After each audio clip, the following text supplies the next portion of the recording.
who were your real inspirations, like in terms of like the music that you create, if there are certain women or men that really influenced you throughout your career, throughout your process?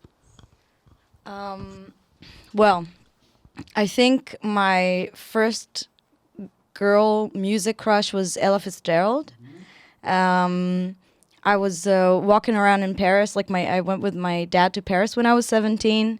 And sorry, Dad, but he snored so crazy, and we shared a hotel room. And one day we were in a market, and I found some CDs for like €1 or something, and I found one like Ella Fitzgerald greatest hits, and I was like, okay, take that, and this is how I would fall asleep. I would put my Discman on and some pillows as well, and I don't know, until today, every time I hear certain songs from her, it really throws me back to being 17 and in Paris. And yeah, I don't know, like I think it's also a lot of Israeli artists, like, like if it's Arik Einstein, of course I grew up on him like everyone else. And do you know the children tape that they did, him and Yoni Richter? Okay. So I just listened to it a few days ago, and I talked to my family, and I said, isn't it incredible that they made this kind of music, beautiful, really good composed music for children. And that I think this was also like the first stages how they made it accessible, good music for children. And I think I owe a lot of my, a lot of parts of my personality and my music preference also to them. And and of course, Amy Winehouse. I know it's a cliche, but I don't know. Amy was beautiful. She was honest, and her texts were, for me, incredible.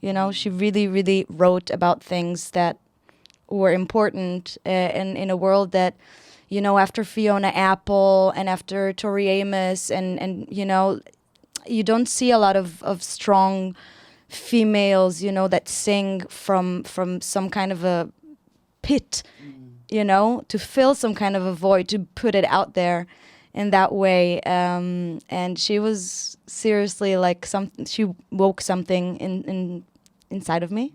So her as well. But there are so many strong ladies that of course.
An interesting question regarding my partner in crime, Jens Dreiser.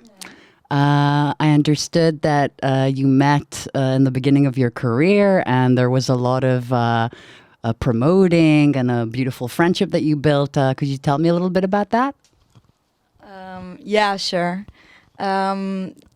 Yeah, basically it was really, really in my early stages here in Hanover, when I was only playing with a piano player that left us in order to do his PhD in robotics, so a big geek there.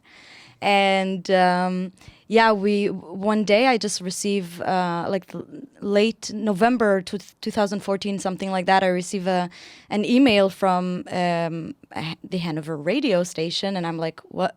What is it? One of those spam stuff?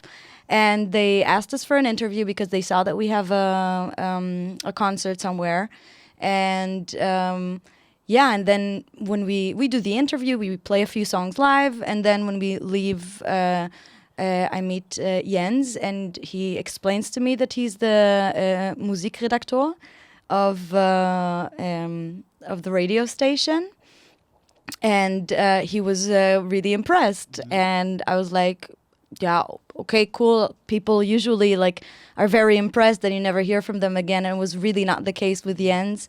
He was super there, and he actually did everything in his power to help me break out into the market here in Hanover. If it's to yeah, I don't know, bring some articles in some newspapers or magazines here. And all of a sudden, it started really escalating in a wonderful way. And yeah, since then, he started also investigating a lot about the Israeli music scene. Because I never knew what to tell him, because I wasn't really in Israel, you know. I started kind of my career here. And so he really started investigating, getting to know more and more bands. And right now, Hanover is involved with a lot of, as you know, a lot of bringing Israeli artists here. And I find this wonderful because I meet people. I meet people now in Hanover that I wouldn't meet probably in Israel. And it's, yeah, I think it's sparked something very, very interesting. Well, I could say the same, you know, like I've been meeting a lot of different people in Israel through Jens, and I live there. So it's an amazing, like movement that he's created. Even if it's people that I knew them for their music, and then getting to know them personally and seeing what beautiful human beings they are, which is always wonderful. And I understood you're about to go on tour again, quite a serious one. So what's going on there? Yeah, first of all, thank you. Yeah. So yeah, this year, we always want to say, like when I talk to Toby, the drummer, we always say last year, but no, it was this year. Yeah. So when we went on tour this year, we actually recorded, we had the possibility to record a show in Amsterdam at the Waterhole, a really great place. It was a very fun show. Mm-hmm. And when we listened to the tracks, we were like, hey, we can actually release it. And yeah, and we did this, as you know, because you designed the cover. The picture was also taken by the beautiful Gilly Dialis, a friend of mine. And yeah, so now the album is out, not even a month, I think. And yes, we are going on tour again, scheduled for the end. Yeah, I think the end of January until the middle of March next year.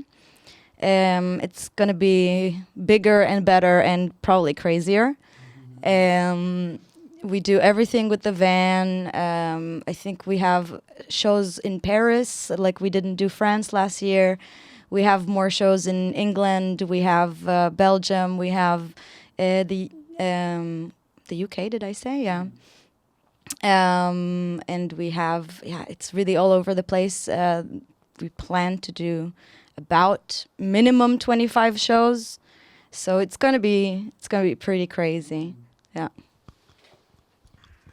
Well, thank you very, very much, Noam. It was an absolute pleasure to have you. Absolute pleasure. And we'll be seeing a lot more of Noam in our shows to come. The new single, hopefully. Hopefully soon. And of course, I'm sure you'll be documenting your beautiful tour that's coming up. So thanks again. And thank you for watching.